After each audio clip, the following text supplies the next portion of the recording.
राधे राधे जी।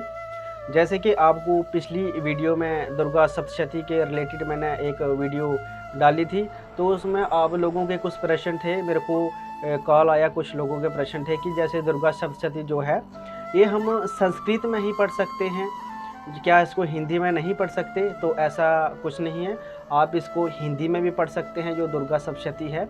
क्योंकि आपको अगर संस्कृत समझ नहीं आती, जहाँ कुछ लोगों को संस्कृत समझ नहीं आती या बोलना नहीं आती, जहाँ उसको अध्याय कैसे पाठ करना है उसका, जहाँ आपको कुछ समझ ही नहीं आ रहा है, तो ऐसे आपको पढ़ के क्या फ़ायदा? क्योंकि पढ़ने का आपको फ़ायदा तभी होगा जब आपको कुछ चीज़ आपको समझ आएगी। तो आप इसको हिंदी में भी इसका दुर्गा सप्तशती का पाठ कर सकते हैं कि आस्था मन में होनी चाहिए भगवान की तरफ, माँ दुर्गा की तरफ ध्यान करके आप इसको हिंदी में पढ़ सकते हैं। दूसरा प्रश्न ये आ रहा था कि क्या हम डेली अलग अलग अध्याय कर रहे हैं, जहाँ जैसे आज हमने एक अध्याय किया, दूसरे दिन 2 अध्याय किया, जैसे भी आपने रूटीन बनाई हुई है कि आज हम 1 अध्याय करेंगे, जहाँ हम आज 2 अध्याय करेंगे या 3 अध्याय करेंगे, तो क्या हमें हर दिन अर्गला, कवच और किलक पढ़ना ज़रूरी है? तो हाँ, आपको जब भी दुर्गा सप्तशती का पाठ स्टार्ट करना है, शुरू करना है, तो सबसे पहले आपको अर्गला पढ़ना पड़ेगा। दूसरी बात, आपको कवच और किलक ये आपको ज़रूर पढ़ना है। पहले आपको अर्गला, फिर आपको कवच, फिर आपको किलक, ये आपको ज़रूर पढ़ना है, हर दिन पढ़ना है। जब भी आपको दुर्गा सप्तशती का पाठ शुरू करना है, तो सबसे पहले आपको ज़रूर पढ़ना है, ठीक है? उसके बाद आप 1 अध्याय करो, 2 अध्याय करो, वो आपके ऊपर डिपेंड करता है, आपने कोई रूटीन बनाई होगी। तो उसके बाद आपको जब आपका ये पाठ कंप्लीट हो जाएगा, तो आपको ना क्षमा प्रार्थना ज़रूर करनी है। लास्ट में क्षमा प्रार्थना होगी, तो वो आपको ज़रूर पढ़नी है।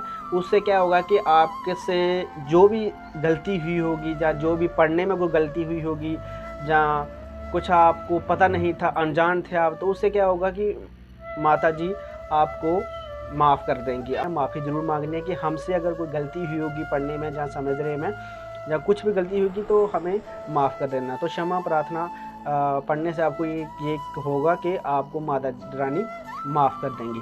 तो लास्ट में जब भी आपको अध्याय ख़त्म होता है, तो आपको कुंजी का स्रोत है एक, वो आपको ज़रूर पढ़ना है, ठीक है?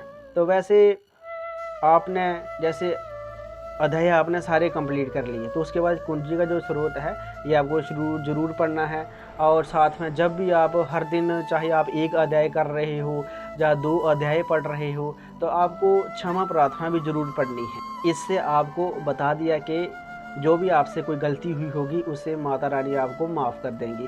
और साथ में आपको मैं बता दूं, अगर आपने मेरी पिछली वीडियो नहीं देखी हुई है, कि अगर आपको पता नहीं है, अभी तक भी आपको पता नहीं है कि हम 1 दिन में कितना पाठ करें, 2 दिन में कितना पाठ करें, या हम अभी थोड़े दिन रह गए हैं नवरात्रों के, तो अभी भी आपने अगर दुर्गा सप्तशती के पाठ शुरू नहीं किए हैं, तो मैंने एक वीडियो बनाई हुई है, वो आप देख सकते हैं यूट्यूब चैनल पे।